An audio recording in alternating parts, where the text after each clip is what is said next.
Joel's new phone is a masterpiece in quantum mechanics and has the largest rotating pendulum on any mobile device. This week, we accidentally talk about chemistry in swimming pools before trying to decipher the good and bad of the new iPhone X. It is shattering how expensive it is. Pun intended. We also discuss the amazing engineering feat of the new subsea Marea high-capacity cross-Atlantic internet cable. This week's episode bathed in the northern lights of the Alaskan winter.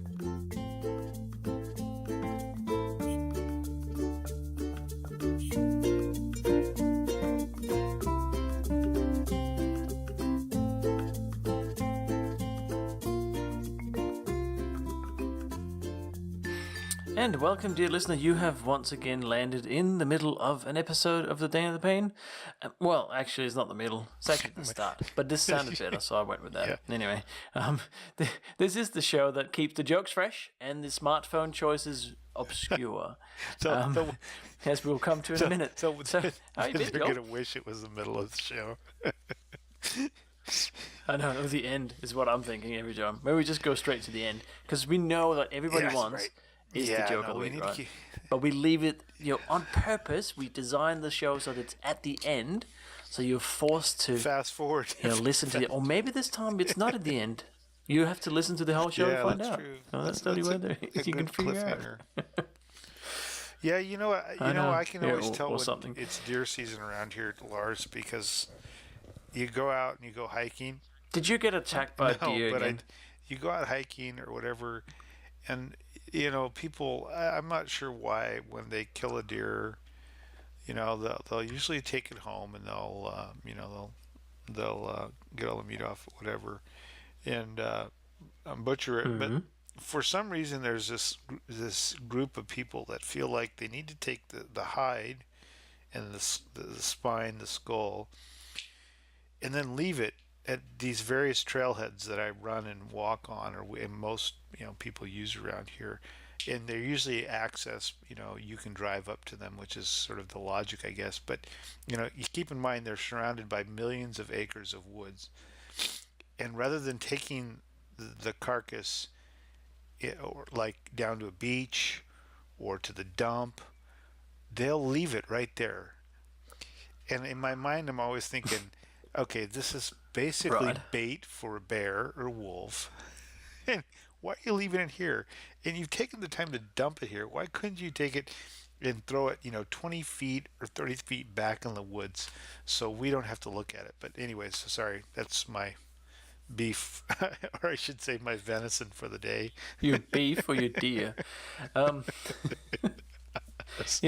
that was horrible.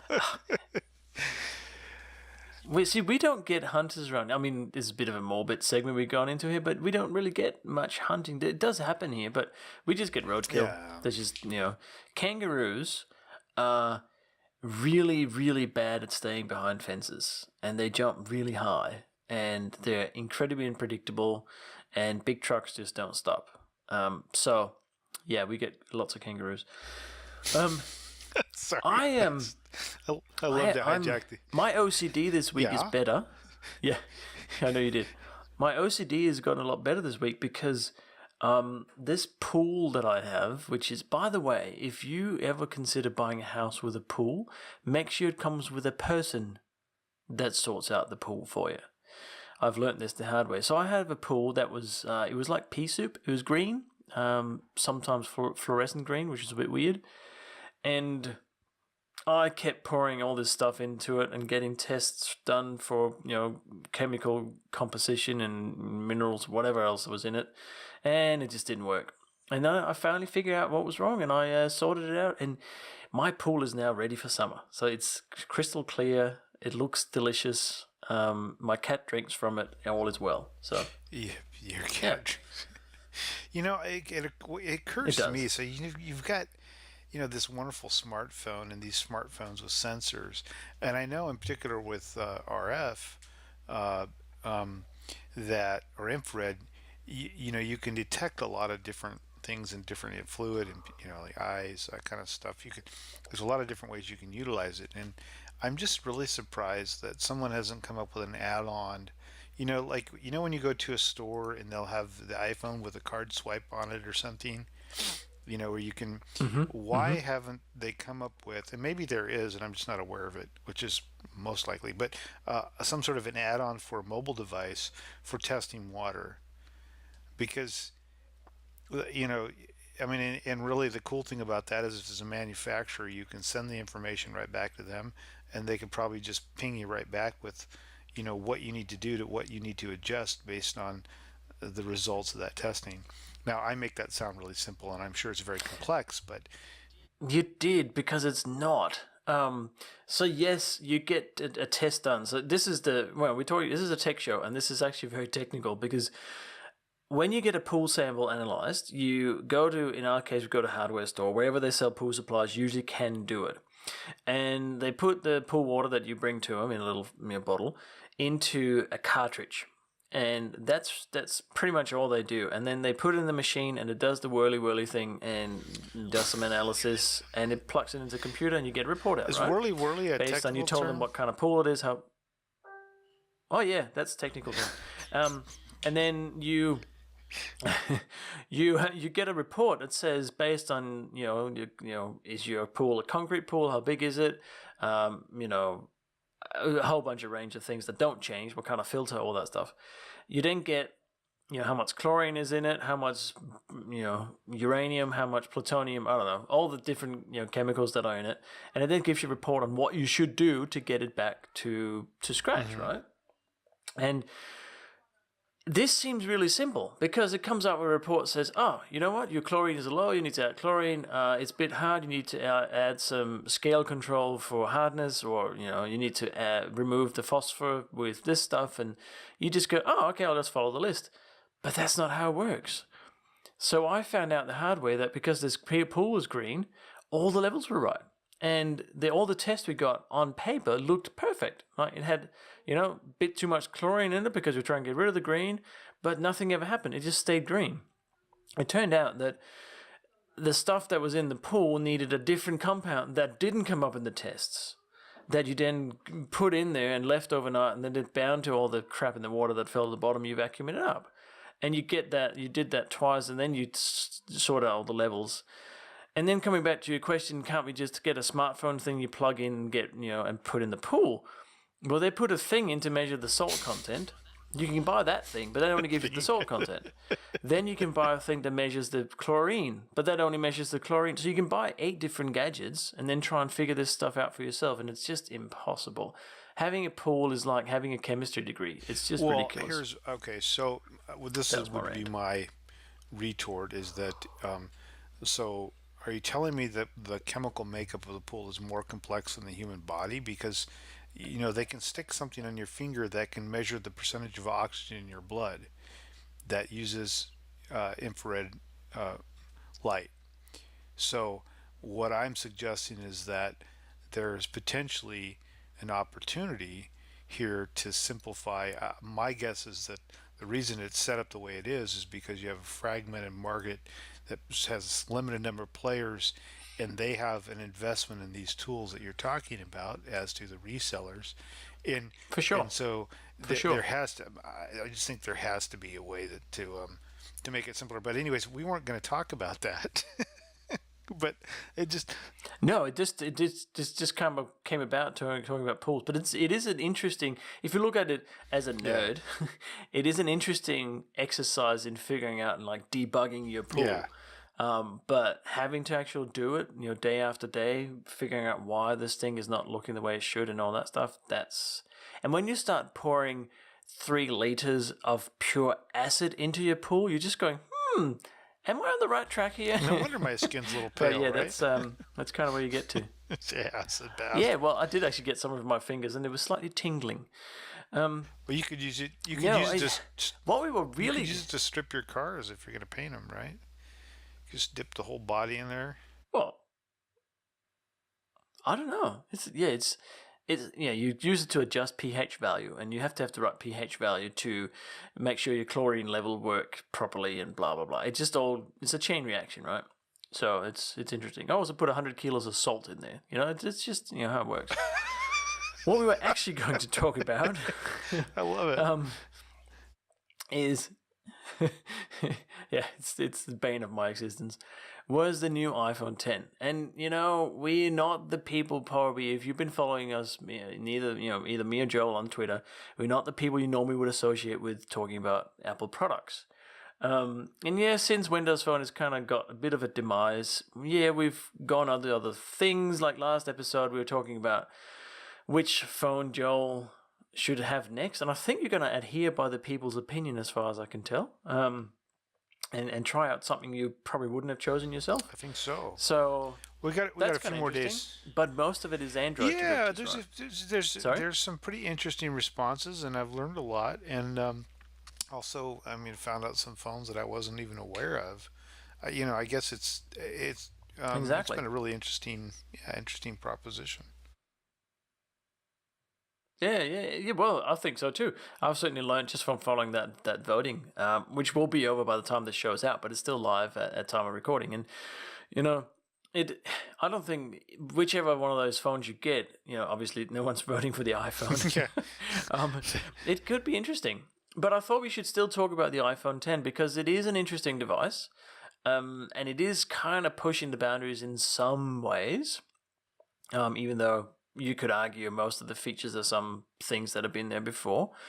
But I think we should, as I understand, we've talked about this before, I know why they've put it at the price level they have, because it's horrendously expensive, it's stupid expensive compared to any other smartphone device that you can get, I would argue, unless it's a diamond encrusted, something. And that's just to position it at the top of the market so that it becomes more desirable for the few that will buy it. And of course, in the Western world, people will find the money for it and they'll put it on, lay-by, they'll pay it off over some months, or they'll have a contract, or however they get their hands on it, people will buy it. So that sort of air of exclusivity is what Apple does really well. And, as interesting as it is, buying a Nokia phone is more exclusive now than buying an iPhone. So they have the iPhone 8 and the 8 Plus, which is now your poor man's choice iPhone, or you can buy the iPhone 10, which is, it's $1,800 in Australia for the top of the line 256 gig, which is, what is that, $1,500, $1,400 US? If you want to buy it. Yeah, it's many, many, many monies. It's a lot. But that as it may, we can whinge about that all day. That's not going to change. I think it's interesting is that the people that buy them now is I've know a few people on through Facebook or whatever social media that have bought one, and primarily people are really happy with it, and you'd hope so for that kind of money. But you were saying that there are people that have, especially the drop test. You were mentioning about the drop test, and CNET did a drop test, I think it was, and they dropped it once and it broke. And there's a fair few reports now on social media of people dropping their iPhone 10 and it just shatters both the front and the back on the first drop. So that's a bit disappointing, to be honest, because all of it is a screen. It's always been an interesting thing to me because the phones, the design of the phones are aesthetically pleasing, but very much. Basically the only way you can be a normal human being is if you put them in a case. So you pretty much defeat the purpose of that right off. And so I've always that's actually where, one of the phones we had on that survey was the Essential phone. And one of the things that appealed to me that is it appeared to have a more resilient case. Now, I don't own one, so I don't know. But yeah, I'd seen more than one report. I don't know anybody, and there's people on social media I'm aware of that have it, but I don't know anybody in real life that has it.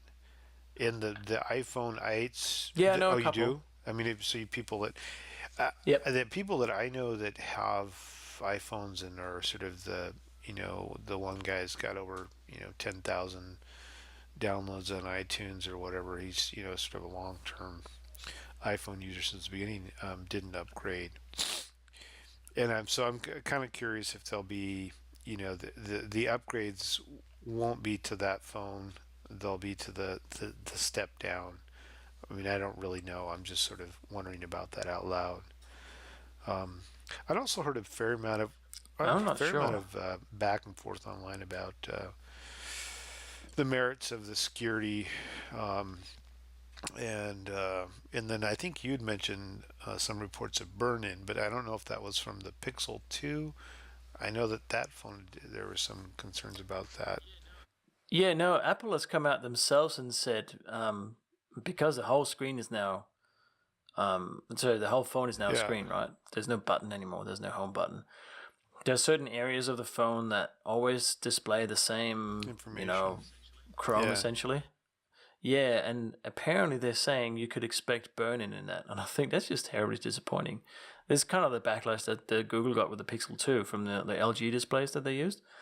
Is just why? I thought we were past this. This is why we don't use screensavers anymore. So yeah, there is that.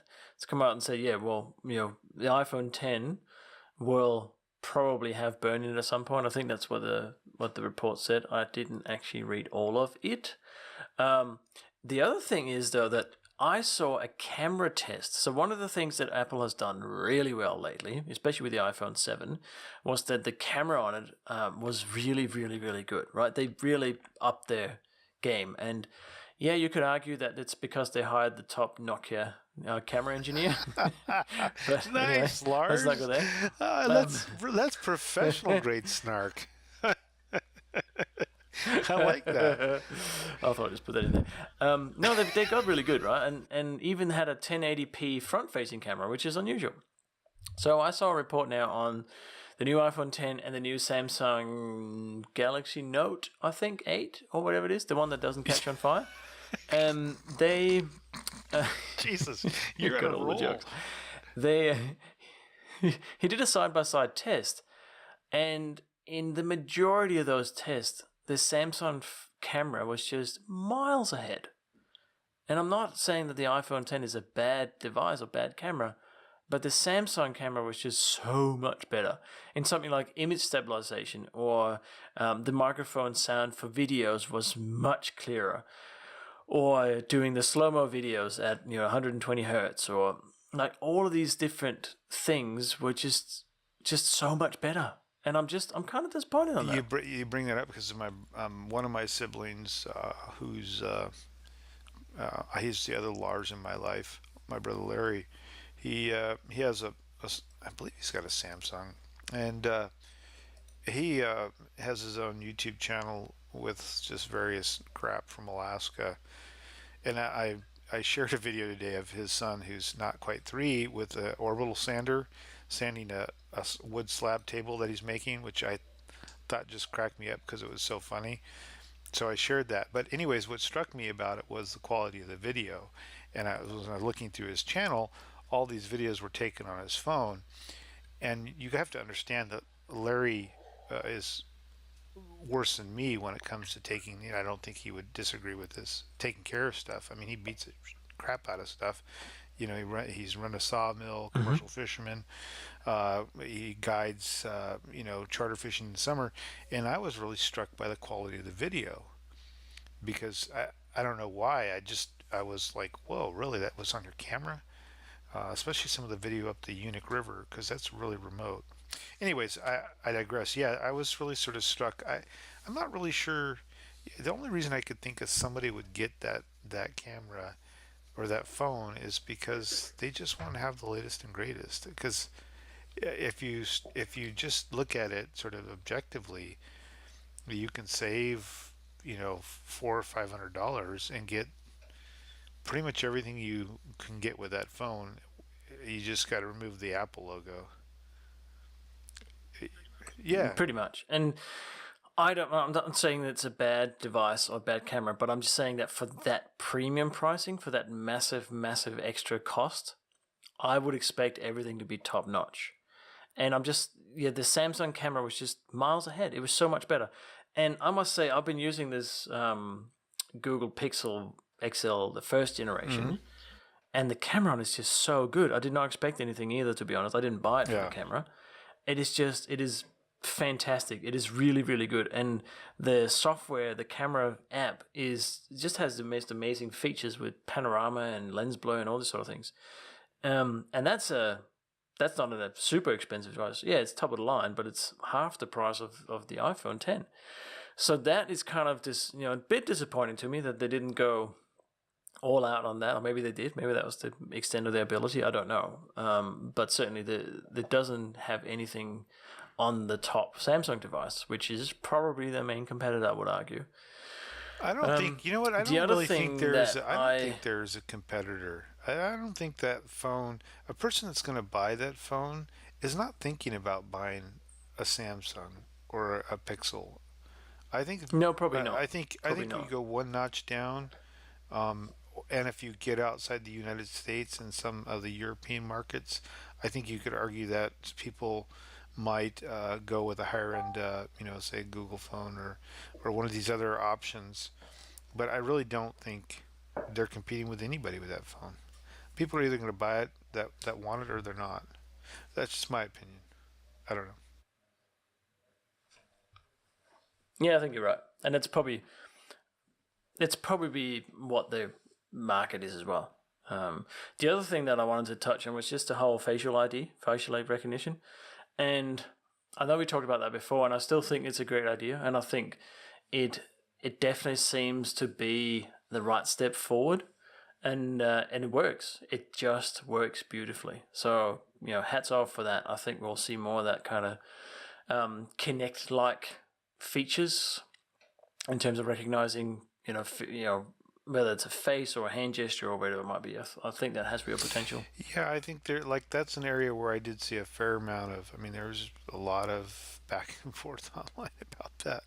I mean, it just sort of surprised me because people, I mean, have their own ideas. That information is stored locally on the phone, and so that Apple is not saving your biometrics, if you will, to be used at a later date.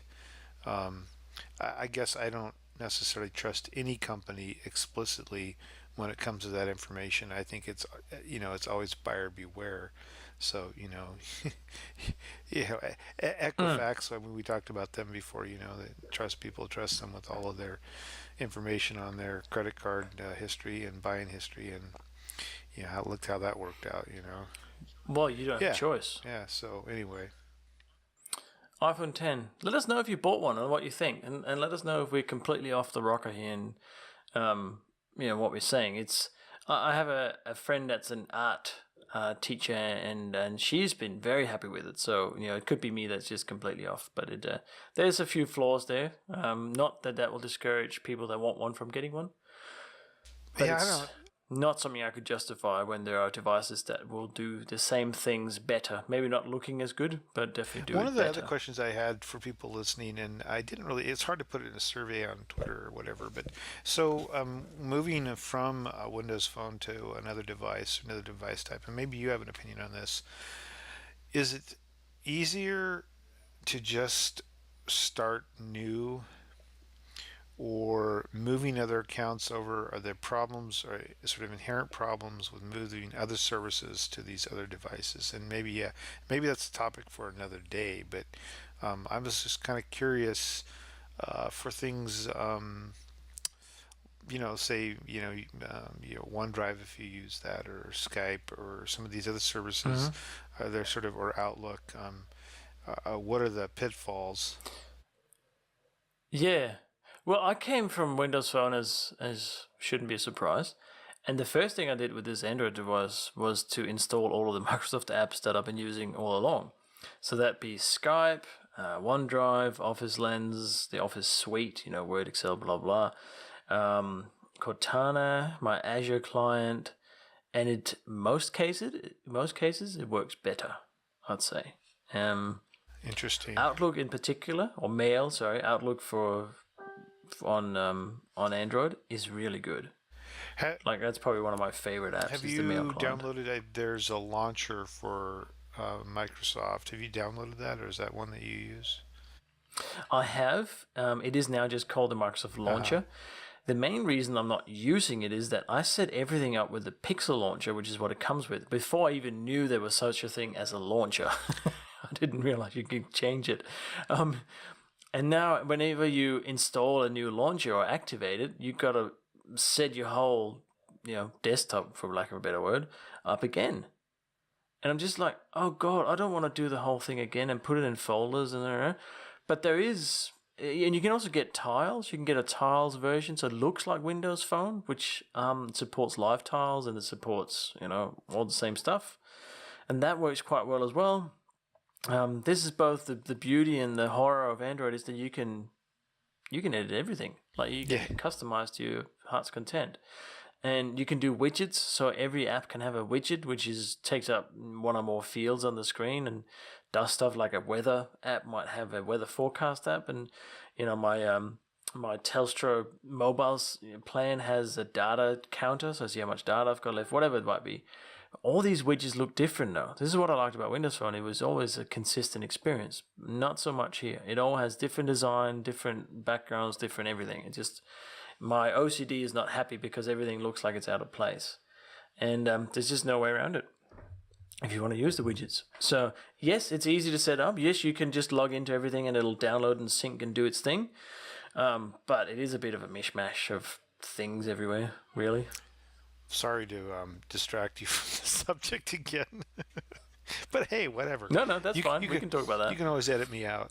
No, I think maybe when I do end up getting a new device, it might be fun to go through some of that. I know for many people that listen that's probably already been done, but my sense is there might be some other new things come up, and if we can help people not make some of the same mistakes, or give them a good laugh at the mistakes that I make, that might be kind of fun too. Yeah.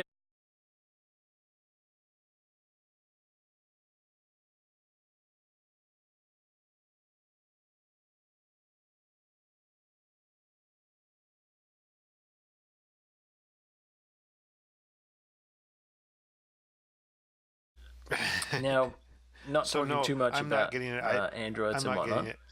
I'm not getting an iPhone 10. I would destroy it. No, yeah, first drop. Apparently, we talked about this before, though. But you found this interesting piece of news, actually from the Microsoft website, and some years ago, I would imagine. October 2012. No, that's not it. Where am I getting the date? Anyway, a few years ago, Microsoft announced that it was going to build a cross-Atlantic cable, high-speed internet cable with Facebook. And this is now complete, is what they're saying.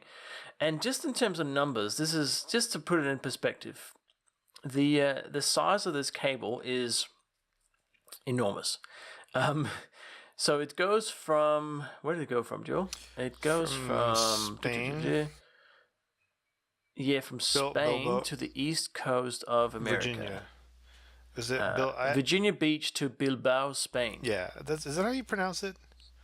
Bilbao?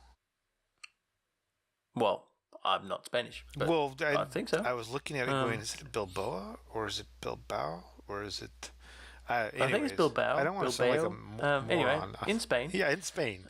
That's right. Yeah, we obviously don't know Spanish, but it goes there, and the size of it is 160 terabits per second.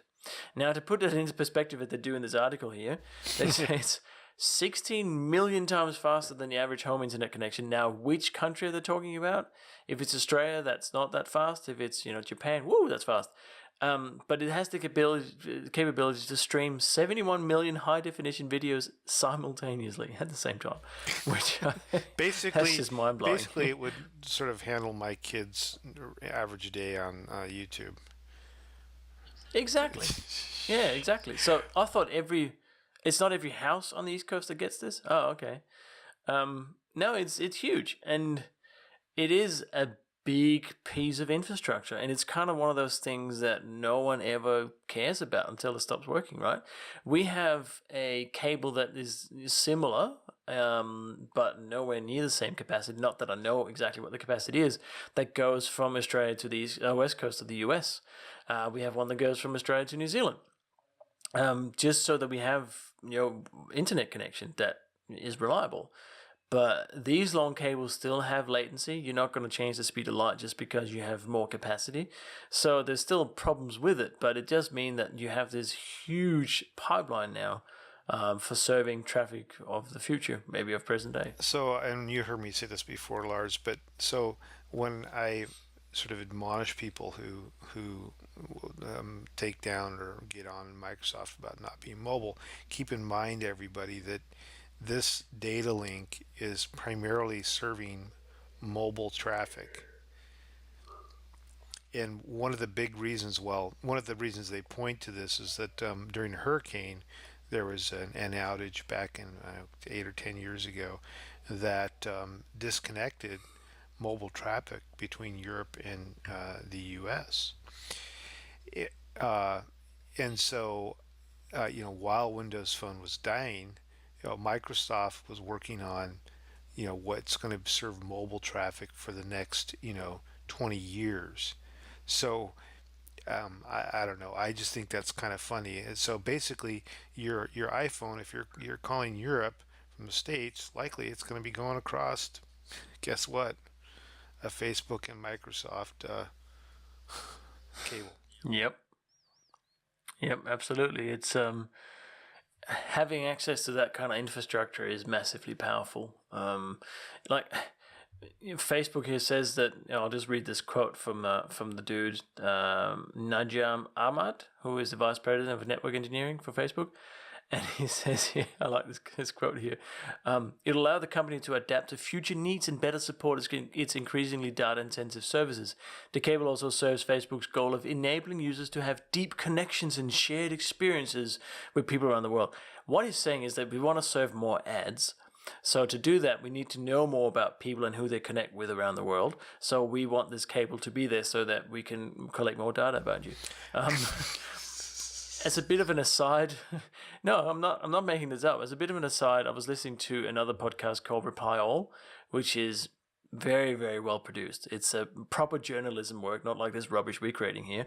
And they were saying that they've gone through some Facebook quotes and interviews and everything, and guess how many metrics Facebook collects about each person, or how many metrics there are available. So we're talking about, has brown hair, likes cheese, like all that sort of stuff. Guess how many they collect for each person? So I honestly don't know anything about this, and I'm just going to say 135. 52,000. And hence, that's why I do not work for Facebook, right? Yeah, about each person. And this came from, I'm going to put it into context in a minute, but this came from a bit of the latest episode where they talk about, is Facebook listening on your microphone on your phone, which they aren't. I'm pretty sure they're not, so don't worry about that. But people had these experiences where someone would show up and say, "Oh God, I forgot my perfume at home," and then half an hour later, one of the people that were in that conversation gets an ads for perfume on Facebook, right? The way that worked was through them knowing who's related and where people are, because they're traveling, and you have your location services enabled and gone. Mm-hmm. Yeah, I know you're traveling, and I know you're going to this place, and this is where your son lives, and he lives with this person, so I know he's online, and I can now serve him this ad, right? And you were just looking for perfume on this other website. So they have all that information, and that's kind of where it's coming from. But Facebook wants that information. They want to capture all of the information about you, and in order to do that, they need these big backbone networks, because they need to transfer all of this data really, really fast, all different places around the world. To serve you more ads. It's very interesting. Well, and I think that's how they make money, right? Yeah, this whole project, again, this is a combination. I forget the name of the company that they partner with besides Facebook, but it was completed from engineering to completion, I think in under 3 years or 2 years.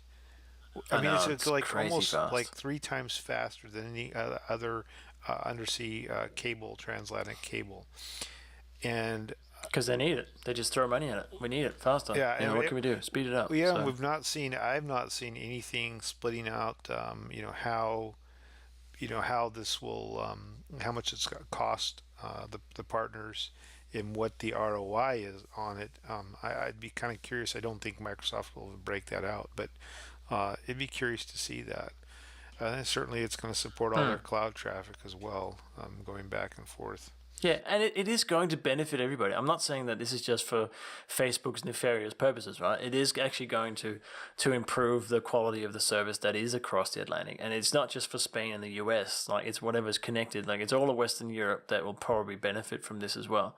So I think it's worthwhile, the exercise, but, let's not be all rosy about it. There are other, agendas behind it. So Yeah, absolutely. Well, I thought it was kind of cool because it was something where, I'd seen it sort of at the start when it was announced, and everybody was sort of shocked and aghast. And then you hear nothing for 2 years, and all of a sudden it's done. Wow. Yeah, sorry, they started in August 2016. Yeah. I'm like, are you kidding me? It took them 5 months to get it across the Atlantic. It took me that long to paint the downstairs. It doesn't even look that good. Yeah, you're right. Sorry. So it's pretty a marvel of engineering that most people are never going to care about. Like, it's not like looking at the Eiffel Tower, right? Right. But it's just as complex. So, until it doesn't work, very they don't impressive. care. Well, that's right. Exactly. That's kind of what it's like being a system administrator. That's why I don't ever wanted that job, but I've always had great admiration for sysadmins, because most people don't care about them until something doesn't work, right? As when you're doing your job really, really well, no one knows you exist. So it's a bit of a thankless job. I wouldn't know. I'm not one, but I do know a lot of them. And I've had them work for me. And you're right, they are. It is a thankless job. So if you have a sysadmin and you don't know what they do and you never hear from them, go give them a hug, because they're doing a good job. That's right. Take them chocolate or something with caffeine in it. Yeah, pizza. That works too. Yeah, pizza infused caffeine infused pizza. Sorry. No, we're stretching it. It's anyway, I think actually now it's time for the joke of the week. Already? Has it been that long? Yeah. Good Lord, I gotta open up. No way. Okay, well, I guess it's time. Yeah. I probably, I've laughed enough already, so. Yeah, okay, well, shut up. Go ahead. It's the joke of the week, so come along with me. I cannot promise it will be funny, but it's the joke of the week. Do you know what's written on Steve Jobs' tombstone? I do not know. I came, I saw, I conquered, I left, I came back, I think different, I Mac, iPod, iTunes, iPhone, iPad, iCloud, IRRP. Oh, gee, that's kind of sad, Lars. It is a bit sad. It is. I had to find an iPhone themed one, right? Yeah. Yeah. Oh, yeah, do another one. All right, this is probably more in tune what we normally have for Joke of the Week. What do you call a Scottish iPhone? A Scottish iPhone? I don't know. What? An iPhone. God. I probably have a better Scottish accent than you. Laddie. It's not really Scottish, it's just crap. Well, it's pretty... it's crap. It's a wee lad. It's just crap. Wee bit of crap. I had some great stories from Scotland. I just offended every Scottish person that listens to this show. Yeah, like but both of them. They're already offended, Lars. They've got to deal with England. And Brexit. Oh, God, yes. I went there. Yeah, sorry. It's late. Well, until next time, if you see our survey online, please vote. I am genuinely interested in what people think I should get. Right now, the voting is split between the Essential phone and the Nokia 8. Both will work on my network, so both are definitely options. If there are any pitfalls or reasons why you think I should not get either, please let us know. And then certainly vote in the poll and share it as much as you can, because I'm really interested in what people think, and I certainly don't want to screw up in my next purchase. So. I think the poll's closed by the time this is going live, though. Maybe we create another poll, and you can poll on that poll. Well, then I just wasted, a minute of your life, another minute of your life. You did. Well, we're up to 39 minutes now, wasting you can, people's lives. And you can always edit me out, Lars. You know that. I do that a lot. Seriously, we keep the conversation going. Let us know. Talk to us on Twitter, like a lot of people are doing now. We also have a Facebook page, which we do have a few different extra tidbits on. We're trying to publish more stuff on that. That will come along in the near future. And sign up on the website. Please go and click on the big red button at the top and sign up and get a little newsletter when a new episode is out or other stuff is happening. Until next time, Lars. Alrighty. Take care. Bye. Bye-bye.